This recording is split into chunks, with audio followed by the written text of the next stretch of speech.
Please join me in a few moments of centering silence.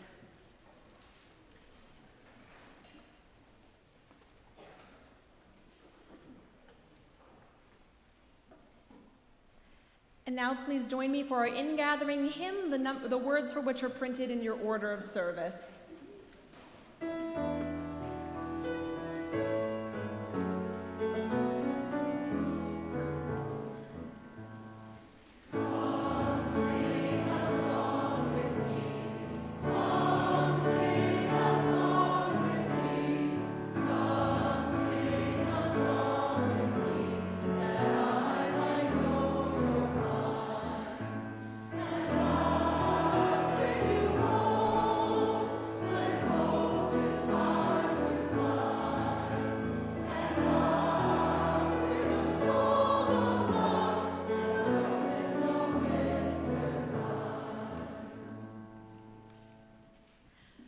Good morning, and welcome to the First Unitarian Society of Madison.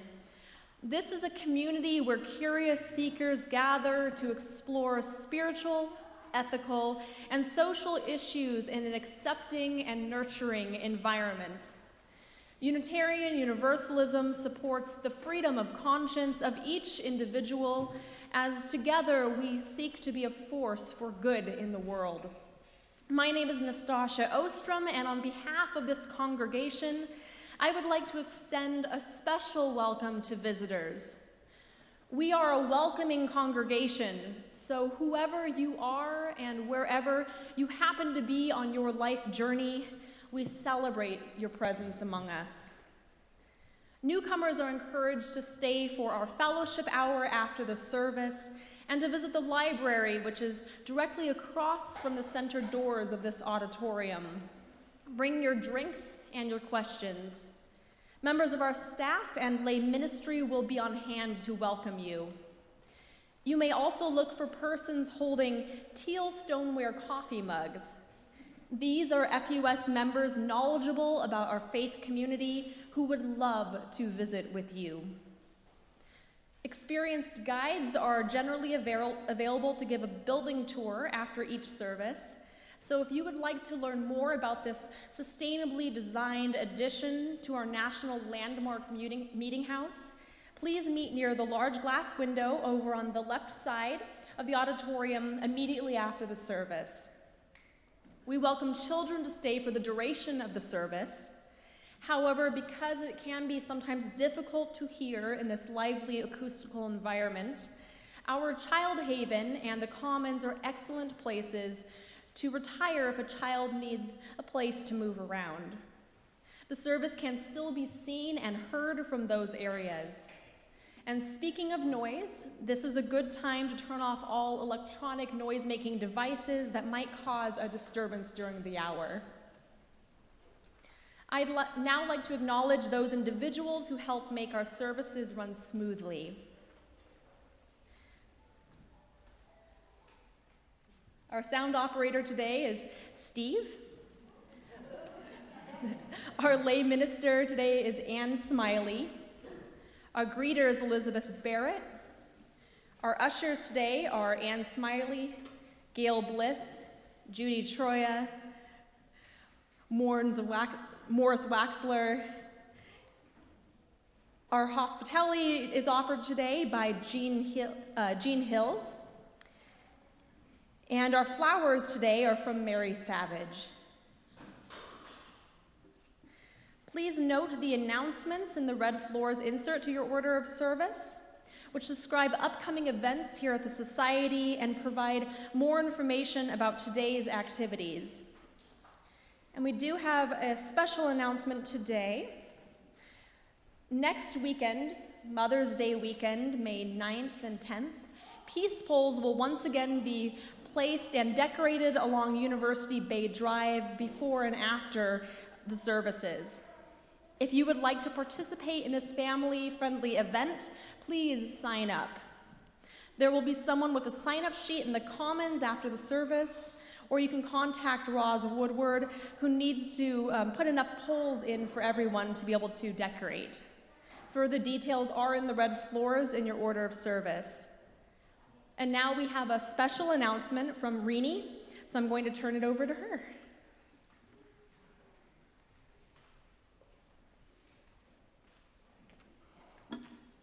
Thank you.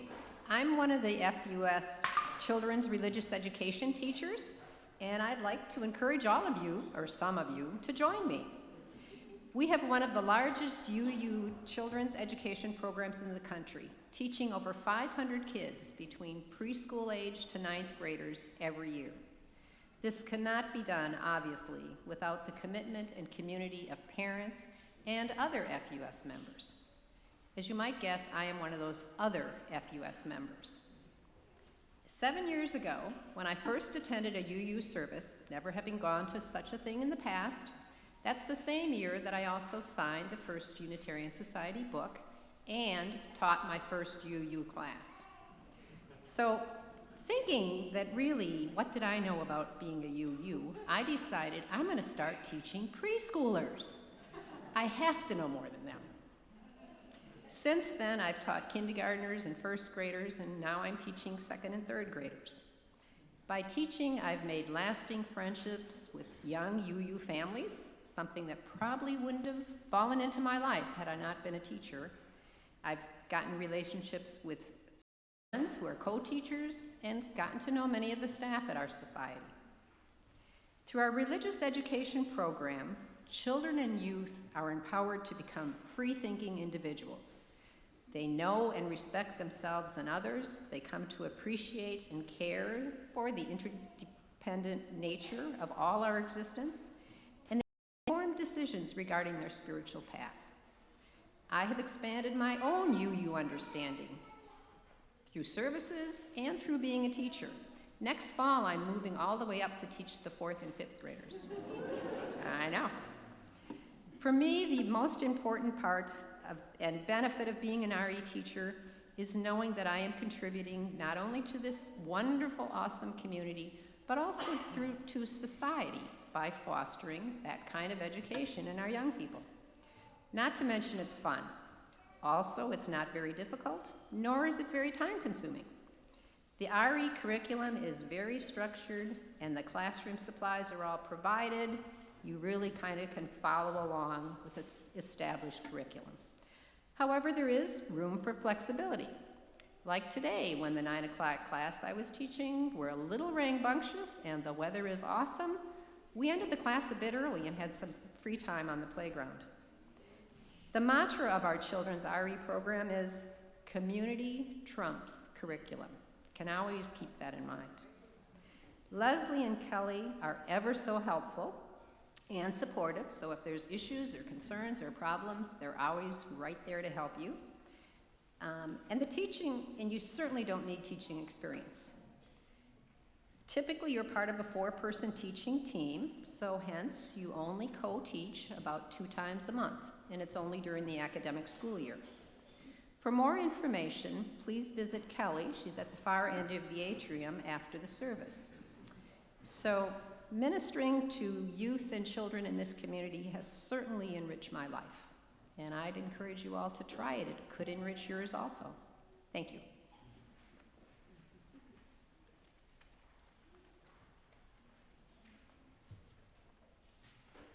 Again, welcome.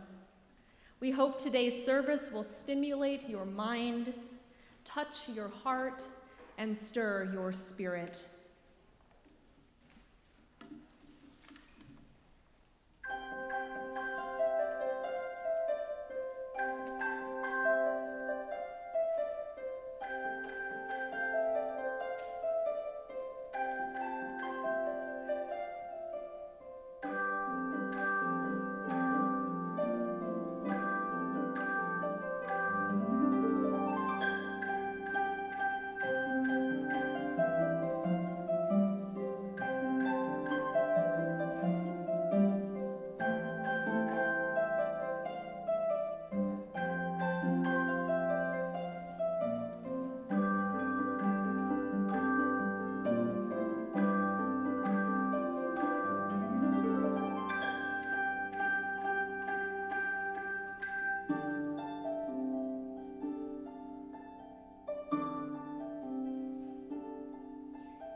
Come to this place, whoever you are.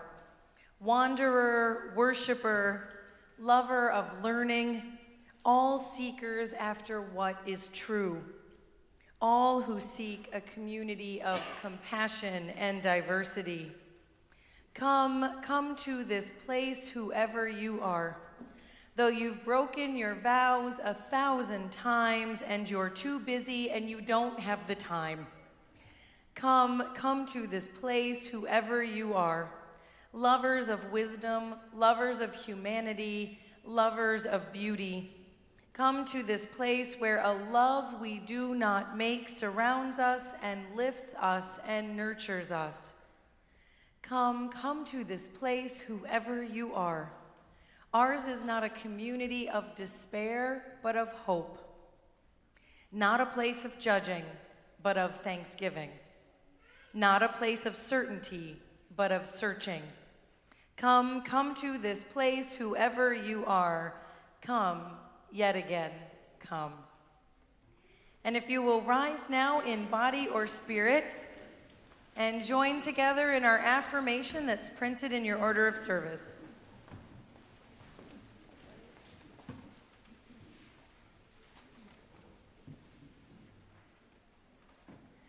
As frozen earth holds the determined seed, this sacred space holds our weariness and worry, our laughter and our celebration.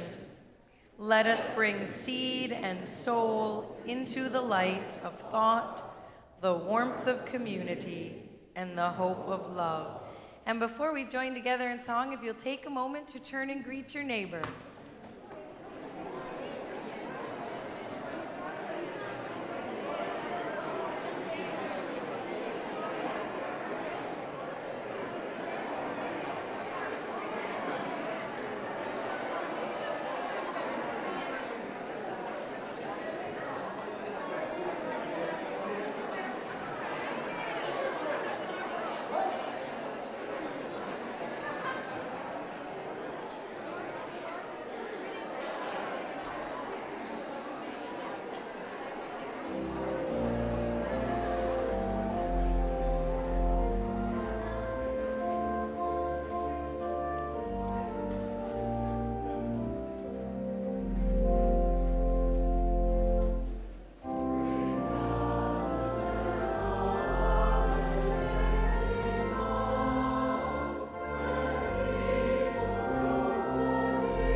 Please be seated.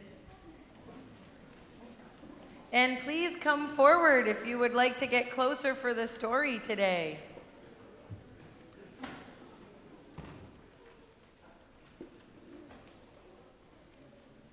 Come on down. Miss Ellie. Hello, Rosie. Hi, guys. Hey, Henry. Hi, everybody. Hi. Well, I've got something to show you here. Yeah, what's this, Elle? A light bulb. Are you very impressed by my light bulb?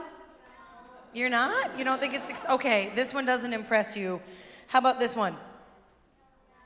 No? Okay, I'm pulling out all the stops here. How about this one?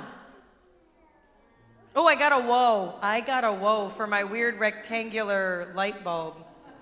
Things you find in Tom's office. That's basically what this whole basket is. All right, you all are not very impressed by my light bulb, but in 1879, when Thomas Edison first showed his new electric bulb to people, what do you think they said? Whoa! Nice job! It's like you were there. You're right. They said, whoa, because they'd never seen anything like it before. The light bulb glowed. It was quiet. It was steady. It didn't flicker like a candle. It didn't smell like smelly oil. It wasn't really any worry of fire like you have with a candle. People called Edison a wizard because they thought the fact that you could flip a switch and make a bulb glow was magic. And people wanted that kind of magic in their own homes, but there was a problem. Mr. Edison's light bulb would work the first time you turned it on. Ooh. The second time you turned it on. The third time you turned it on. Uh-oh. Because it only lasted about 40 hours, which is not a very long time. So people would flip it on, flip it off, flip it on, flip it off, and then it would burn out. And they'd have to buy another one. So they'd go get another one, and they'd do the same thing, on, off, and it would burn out. So they'd have to get another one, and another one, and another one, and light bulbs were expensive. And so they said, forget it. We're not going to have this electric light. We're going back to our drippy candle wax and our stinky oil, because these bulbs are just never going to work right. But there was a man named Louis Latimer. Have you ever heard of Louis Latimer? This is Louis Latimer. See him? Louis Latimer didn't give up on the idea of an electric light bulb. He decided that it was going to be his job to make a longer lasting bulb, one that people could actually afford. And it wouldn't be easy. He knew that because a lot of people, scientists and engineers and inventors, had tried and tried and tried, and nobody could do it. So it would have been really easy for Louis Latimer to say, forget it, it's not possible. Louis Latimer didn't have much of an education. He wasn't a scientist or a chemist or an engineer. He'd hardly gone to school at all. His parents, before he was born, were slaves in Virginia. And they escaped to Boston in the north so that Louis and his brothers and his sister could be born free. And they went to school, but they were very poor. So when Louis was 10, he had to stop going to school to get a job. How old are you, Lily?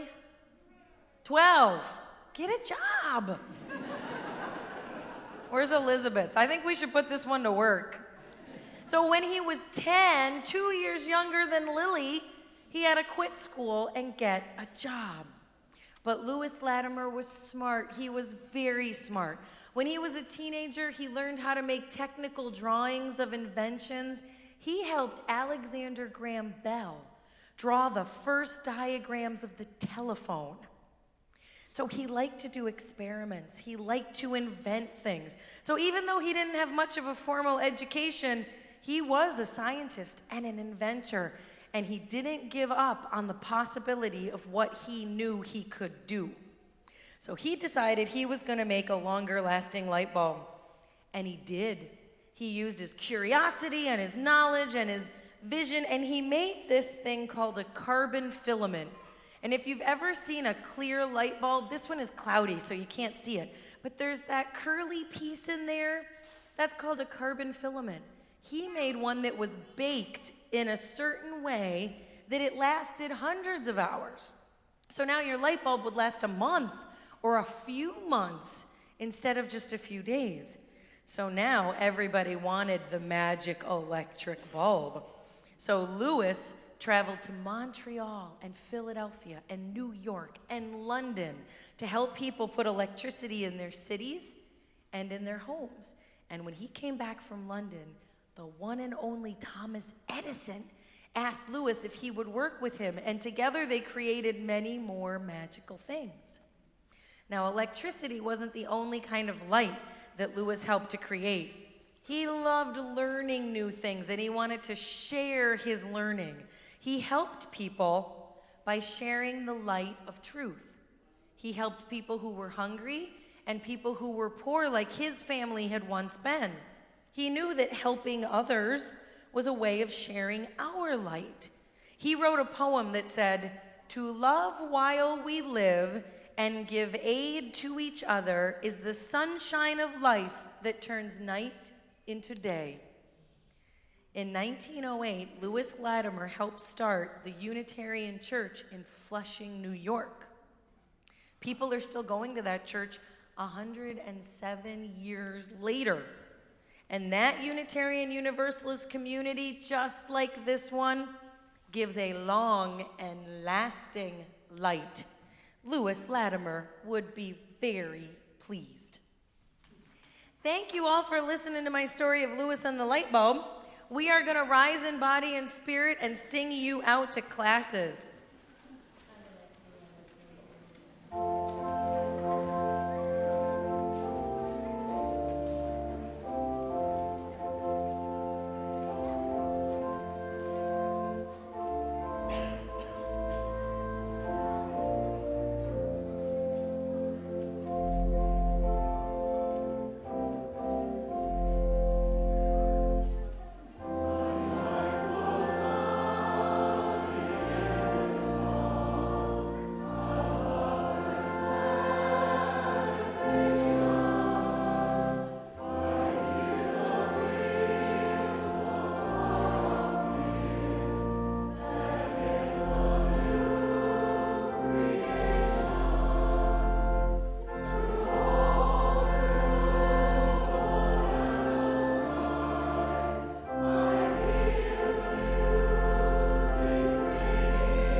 So we heard about one very smart young man earlier, and this is about a reading from another very smart young person, Phoebe Ann Jones, age 11, in Costa Rica.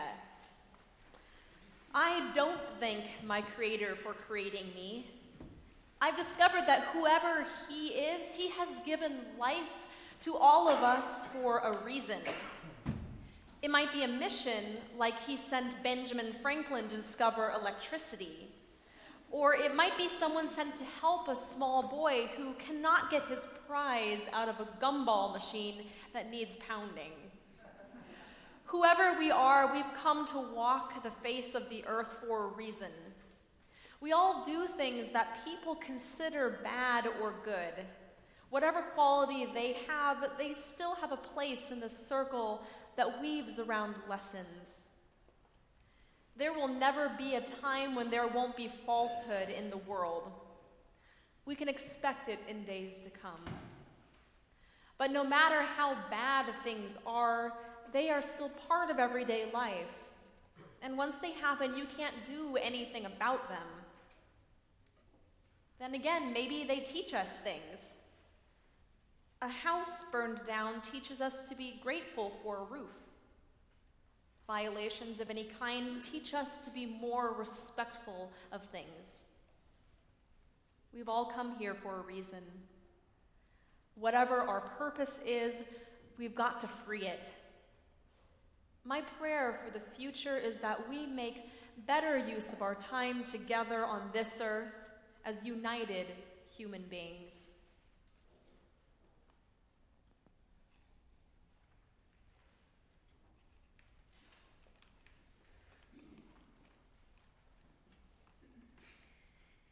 And these thoughts from Ray Sikora. At a recent conference, I asked 1,000 people the following questions. If you have only 24 hours left to live, where will you spend it? How will you spend it? And who, if anyone, will you have with you? When I read their answers on small slips of paper, not one person said, I will watch TV. I will sit in front of the computer. I will sit in traffic for hours in my car. I will fight with those who don't see things my way. I will go shopping. I will figure out how to make more money. Not one said, I will stay indoors. I'll just go to sleep. I will worry about my hair and my weight. I will not be good to myself and those around me. No one said any of those things. Instead, the thousands slips of paper spoke of loving family, loving friends, being in the most beautiful places on earth, making peace with all living beings and those we have needlessly harmed, waking up and spreading as much peace and laughter, touch, and honesty as possible in those last hours. I laughed and cried and smiled as I read the answers. I realized then we must live as if this were our last 24 hours, choosing the most honest and loving way at every moment. Perhaps the way to do this is to live into the golden rule. Do unto all living beings as you would have done unto you. Do not do unto other living beings that which you would not want done unto you. With this choice of loving and caring, our 24 hours will repeat itself day after day, week after week, year after year, decade after decade.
Thank you all for the gift of the absolutely perfect music this morning.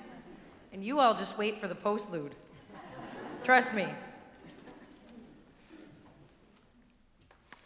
A man was traveling through the mountains, and he suddenly found himself being chased by a huge, hungry tiger. He ran and ran until he came to the edge of a cliff. There, with nowhere else to go, he caught hold of a thick vine and swung himself over the edge. Above him, the tiger growled. Below him, he heard a sound and looked down to see another tiger waiting for him at the bottom. 2 mice scrambled out from the cliffside and began to gnaw at the vine. The traveler could see they were quickly eating through it. Then in front of him on the cliffside, a delicious smell caught his attention.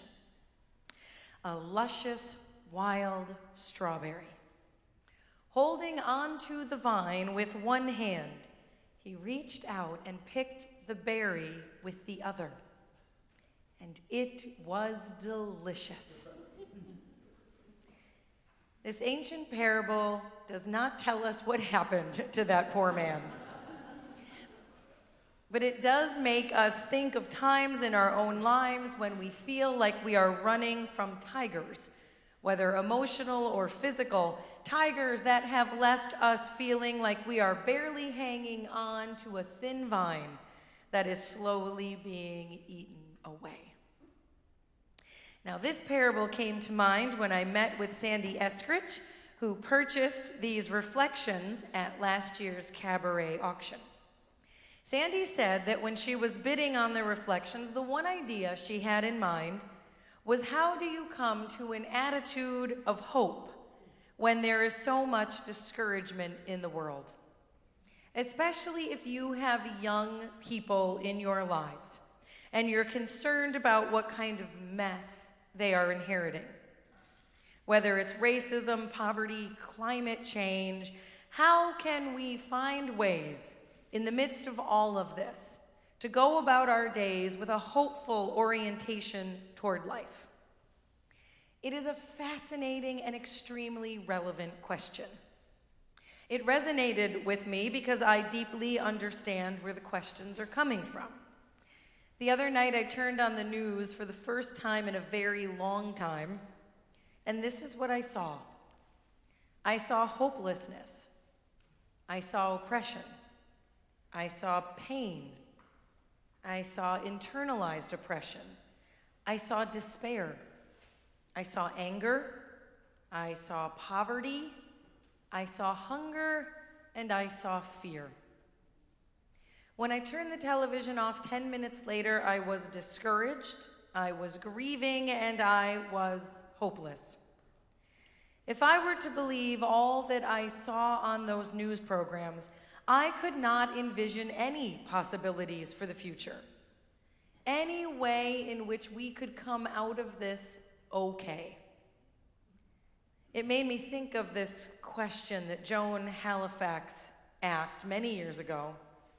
How do we welcome loss, despair, pain, while at the same time maintaining the courage to let go so that the broken heart breaks open to the wider world? Our attitude toward hope impacts how we take in the world. It impacts all parts of our lives. Hope determines whether we are open to the possibilities and how engaged we are with what really matters. Albert Einstein said that the most important decision we make is whether we believe we are in a friendly or hostile universe. Do you believe this world is a friendly place? This is not to say we turn away from the cruelty or the injustice in the world to see life only with a rosy glow. But do you believe that there is a larger sense of benevolence, kindness, basic goodness in life, in your fellow human beings, and in this world we share? How you respond to that question determines in large part your sense of hopefulness.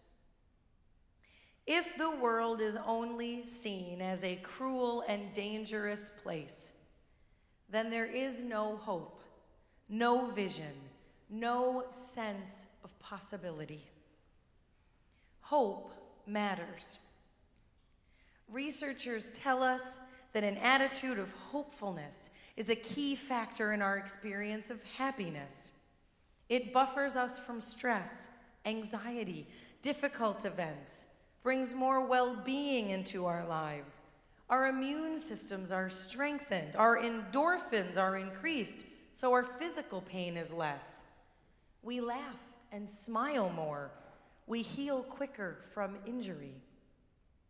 Hopelessness, on the other hand, is a key predictor of suicide, along with isolation. The research says we literally cannot live without hope. Yet we know we're not wired this way.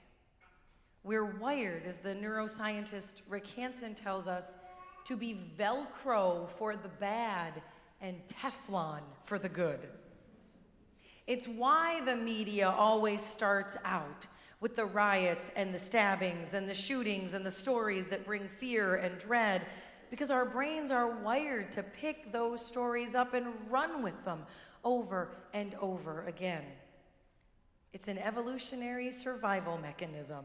We need to look out for the things that can harm us so that we can survive. We are not wired in times of stress or even in the daily moments of calm to look for and notice that perfect wild strawberry hanging within our reach. We focus on the tigers, the warnings, the danger. So what if the headlines that you saw this morning looked like this? Anti-corruption stance of Nigeria's president-elect causes regional ripple effect of hope for the continent and launches a new public debate in the region. Or this one, my personal favorite.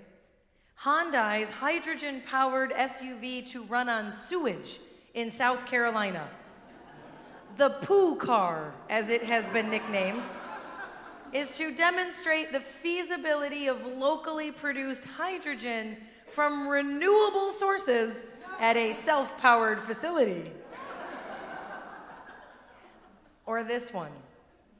U.S. solar firms invest to power more than 200,000 homes in rural Kenya with solar-powered microgrids. The project will address some urgent need in a country where just 23% has access to electricity. Or this one. Scientists in China show organic farming can store more carbon than it emits in readily available and imminently affordable compost.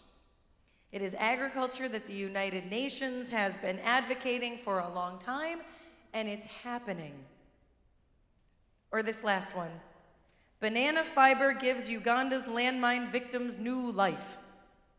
Bananas, not just for eating anymore, are giving a new lease on life to the Cassis landmine survivors, a cooperative association that's creating income and livelihood by turning the fiber into a whole range of products, from household goods and handcrafts to bags and textiles. Fiber is viable, cost-free, and abundant in Uganda. These are, in fact, real headlines. I didn't make them up, not even the one about the poo car. These are true happenings unfolding in our world today, along with all the negative, with the malice and the meanness. There is good. There is reason for hope. So how do we come to an attitude of hope? Well, step one, I think, is to look for the good. We need to be aware of the realities of our world and not just allow our brains to see only the pain and the unkindness.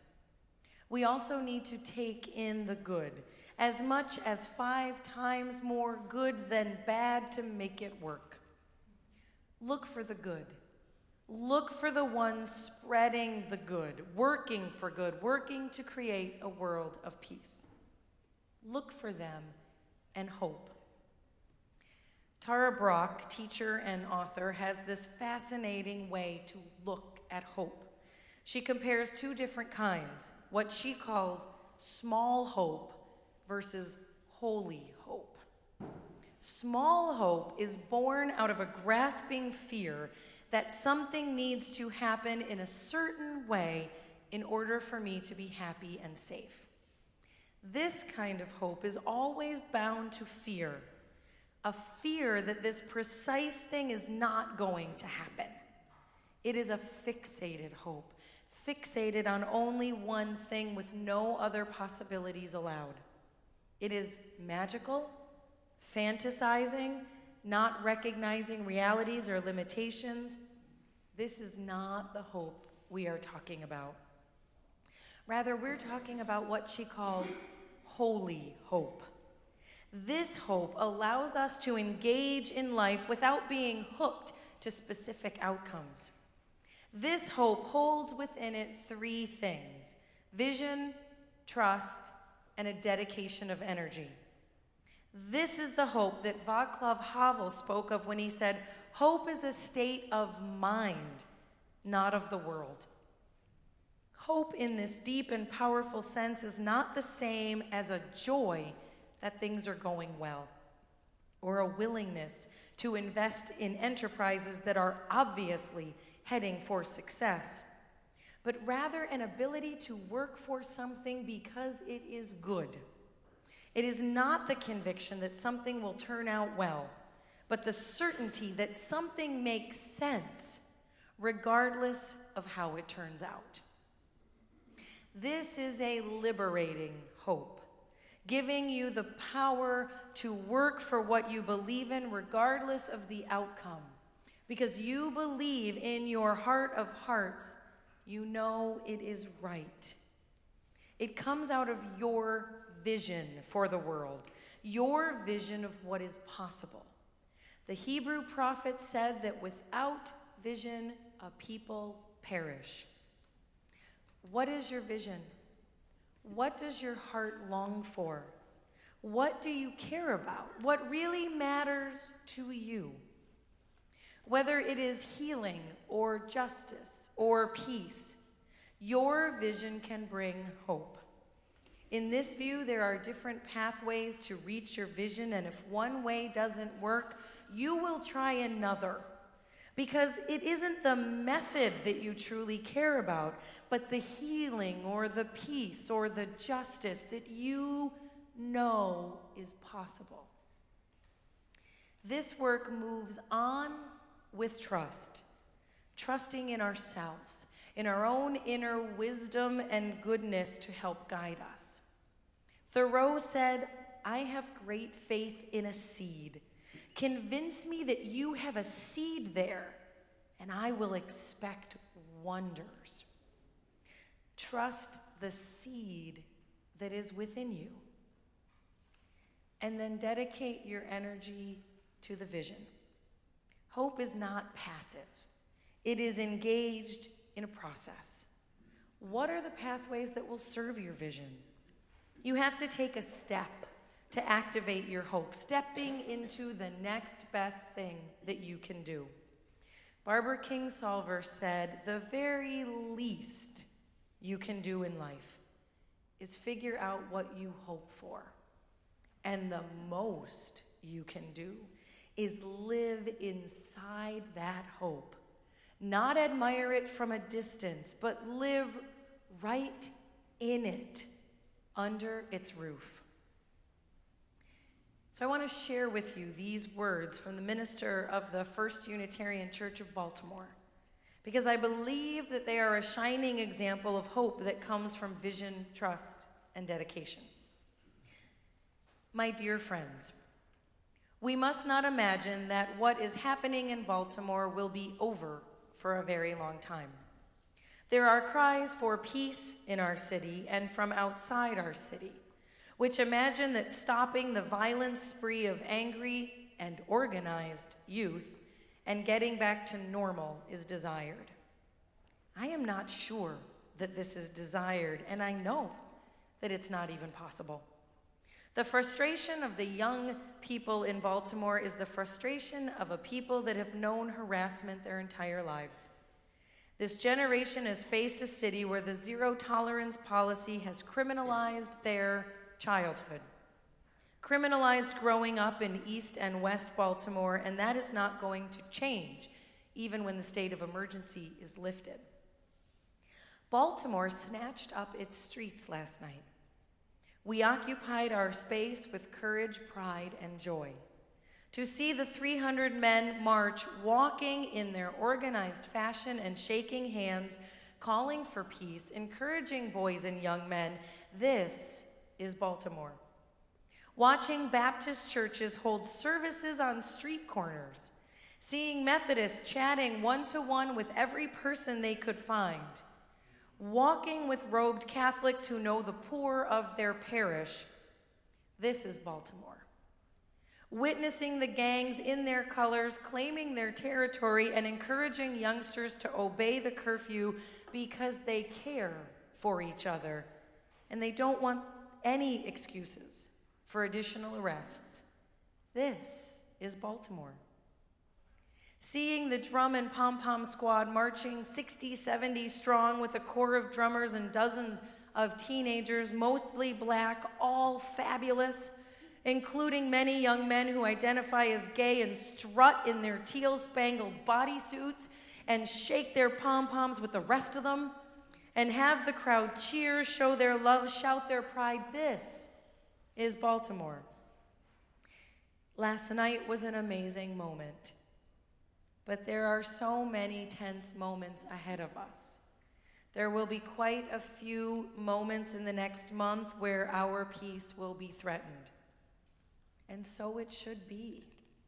This is a generation of folk among many generations of folk whose lives have been shaped by an oppressive culture, and the particularly oppressive culture of the war on drugs. We need to be part of the remaking of this culture with accountability to the people who are marginalized and oppressed. We must work in accountable relationship that repair may happen in that generation and in our nation's soul. Of course, you are welcome to come to Baltimore. My mantra every day as I walk these streets is, I have come because my liberation is bound up with yours. May we work together.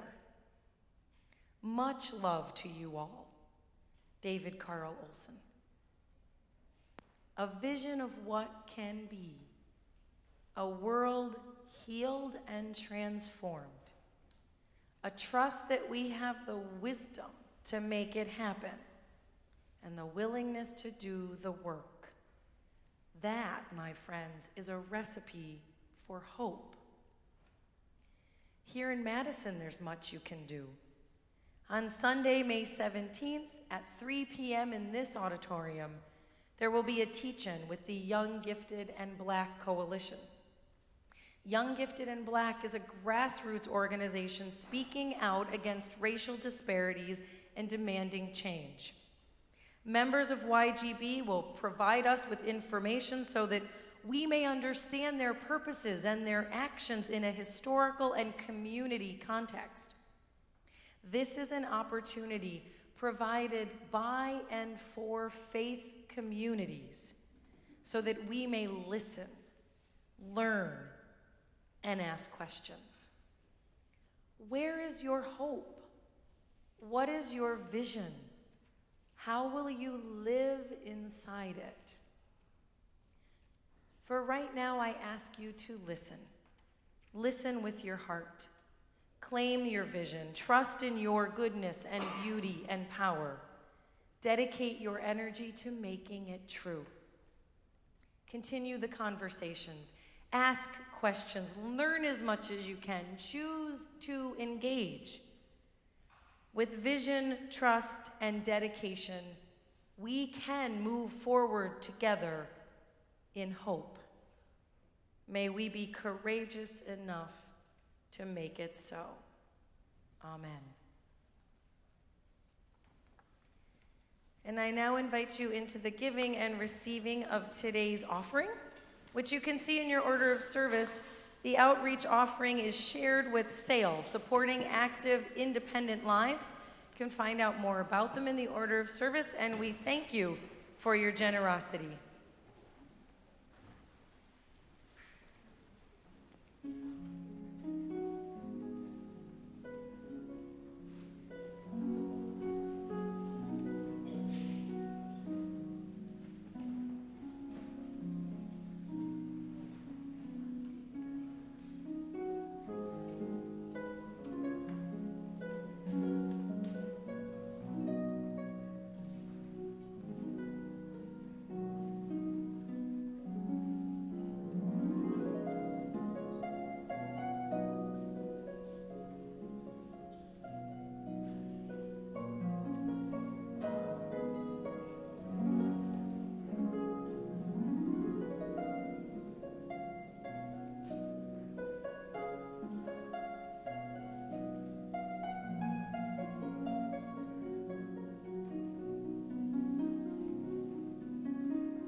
As a part of our services this weekend, we are welcoming all those who have officially joined First Unitarian Society in recent months.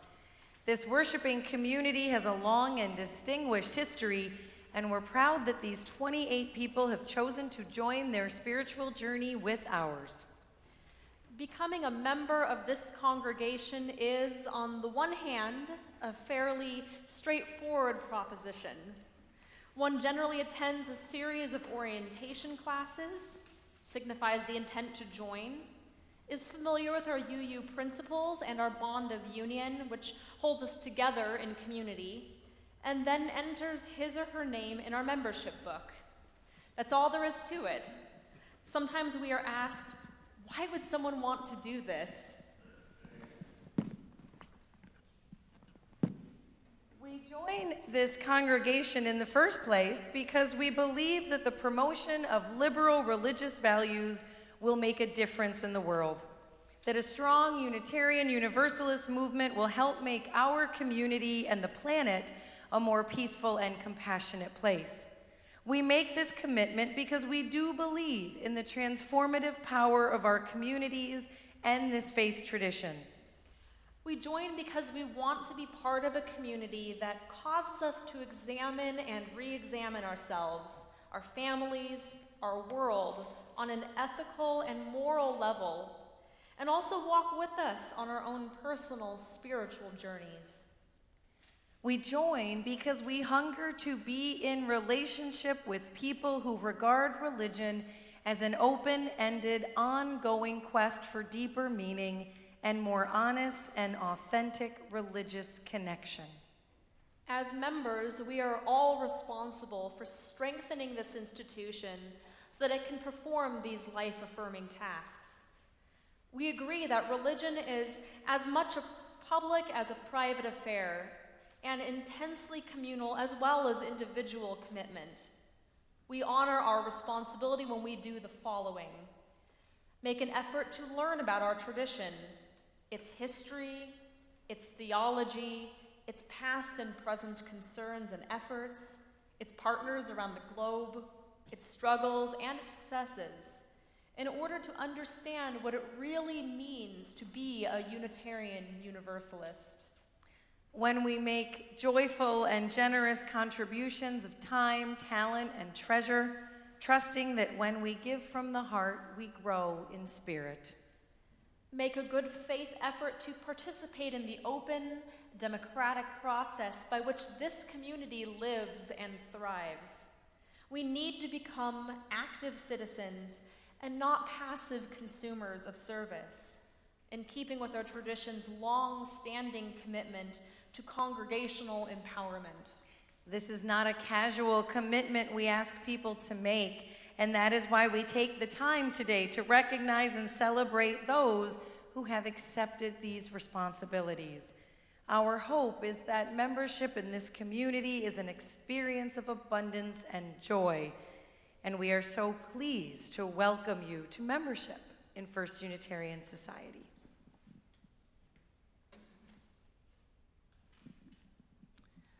I will call your names, and if you would bring your little slip of paper up with the words for the ceremony and come join us here on the carpet. Sarah Best Wilson,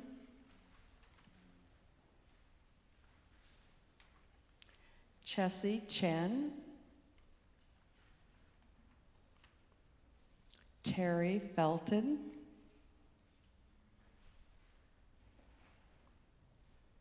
John Ryder,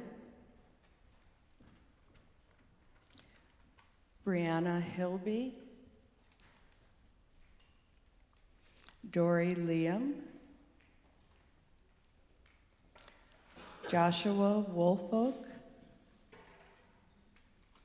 Mary Weatherwax, Esther Weiss, Rachel Weiss, and unable to be with us but listening at home, Abby Wellemeyer and Ben Wellemeyer, and our newest member, Elaine Olson.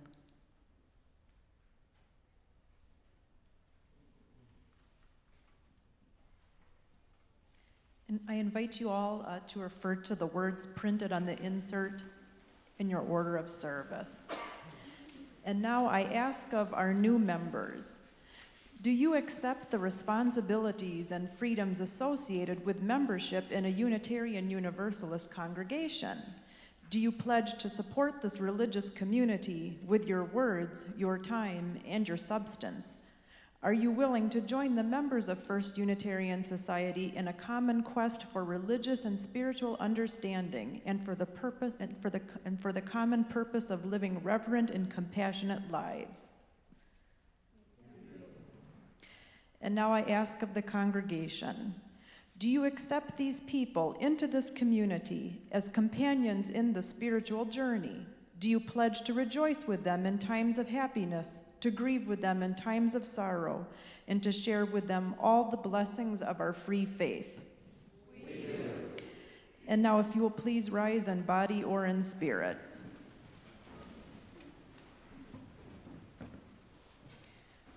We, the members of the First Unitarian Society of Madison, desire a religious organization in the spirit of Jesus of Nazareth, which shall make the integrity of life its first aim, and leave thought free, associate ourselves together, and accept to our membership those of whatever theological opinion who wish to unite with us in the promotion of truth, righteousness, reverence, and charity among all. If you will join us in welcoming our new members.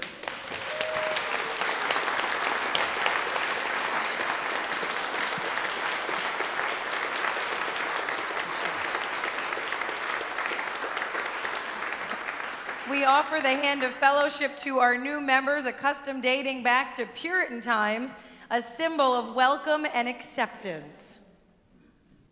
And if you all will now open up your hymnals and join in singing our closing hymn.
The world is too beautiful to be praised by only one voice.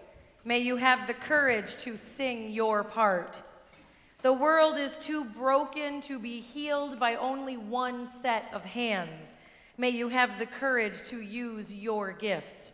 May we go forth from this place willing to sing our songs and willing to do the work to create the world we know is possible.